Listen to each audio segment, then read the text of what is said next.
What's up, YouTube? This is Too Raw for TV.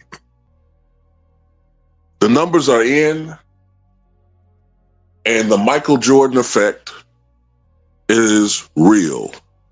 National NBA games are averaging the most viewers in 15 years through the first 2 weeks of the season, up 92% year over year. The highest viewership in 15 years, going back to 2010. Interesting, because that's the last year that Kobe Bryant won a championship. And afterwards, we would call that the LeBron era, wouldn't we, ladies and gentlemen, for the most part? At least that's what they pushed, because Steph Curry won just as many championships and fewer final attempts, doesn't have a losing finals record. So many other people won championships on, quote unquote, his watch. Kawhi Leonard, Tim Duncan, Dirk Nowitzki, Kevin Durant, Giannis Antetokounmpo, Nikola Jokic, But anyway, you can't help but think that when you look at this NBA season, you see the return of the NBA on NBC and the legacy of Michael Jordan and Michael Jordan himself looming large on that network, bringing back his ideas and thoughts and philosophy on what it takes to be a winner and a professional in the NBA. You can't help but think about the rise of stars, this newer generation of NBA players. Giannis Antetokounmpo, Victor Wembanyama, Shai Gilgeous-Alexander, Luka Doncic, Anthony Edwards, Zion Williamson when he's healthy. Newer guys who are exploding this year, Austin Reeves, De'Aaron Fox when he's healthy. You see the resurgence of an old veteran in Russell Westbrook. You got KD still, making noise in Houston. We got so many guys out there now, so many players. Cooper Flag now out there, even though he's not being used correctly in Dallas. Steph Curry still making noise. There's so many players out there. Devin Booker. There's so many stars now that when you look at LeBron James in his peak years with the Heat, there weren't that many stars in the East. People talk about the Jordan era was weak. That's not true. That's poppycock. When you look at Jordan's era, there was a lot of stars in the NBA. Now, think about it. I mean, how many competitors did LeBron really have in the East in the 2010s at his position? Paul George, older Paul Pierce, DeRozan was more of a shooting guard.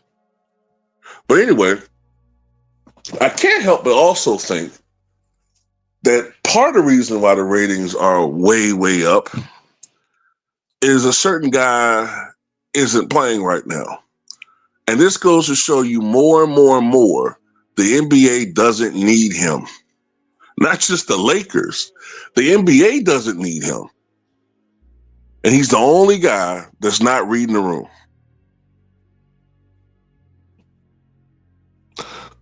The NBA, not only is it not missing a beat, it's thriving without him. And LeBron fans can't stand it. They can't stand that there's been a huge uptick in objective articles and even anti-LeBron articles, which I said was going to come eventually when he starts losing his power. They can't stand the idea of a 41-year-old, soon to be 41-year-old LeBron James actually having to come off the bench, not having the power and influence he once had. They don't like the fact that this is now Luka Doncic's team. And that LeBron might have to be the third option or come off the bench.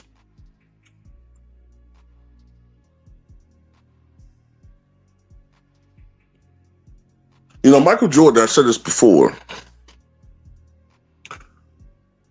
his second year with the Wizards, I think it was at the start of the season, he actually came off the bench. He had had all season surgery, I believe.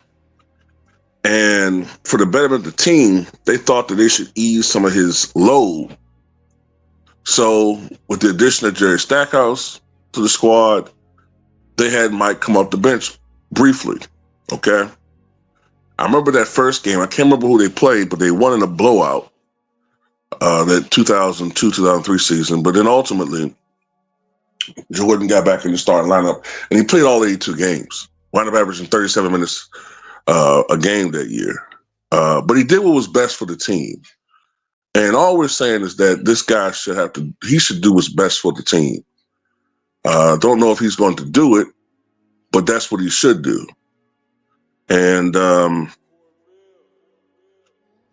we'll have to wait and see on that one, man. But yeah, I'm actually enjoying watching basketball. I'm enjoying watching these announcers talk about these other stars. I'm enjoying watching other players getting shine. Victor Wembanyama, he's cooled off a tad bit offensively, but this guy's going to be probably the defensive player of the year. Luka Doncic has started off, absolutely insane this year. Through the first, 6 games of this season, 5 games, that he's played, averaging 40 points, 9 rebounds, 11 rebounds, 9 assists, just insane numbers. Austin Reeves, he's averaging 31 a game. Tyrese Maxey, because of the fact that Luka's missed some games, technically Tyrese Maxey is leading the league in scoring, 33.5 points per game. Just all these great, great players. Now, you could argue some of it's a bit inflated, like the early to mid 60s. But at the end of the day, these guys are putting up phenomenal numbers. And, it just seems like there's a positivity and a lack of drama and negativity this year. And it's all because of a certain guy, and his toxicity is not there. It's almost like the NBA had an enema this offseason. The NBA had an enema, and it's feeling lighter, fresher, skin looks better, moving around better, healthier. It's not so full of you know what. But anyway, that's all I got to say about it. Tell me what you guys think.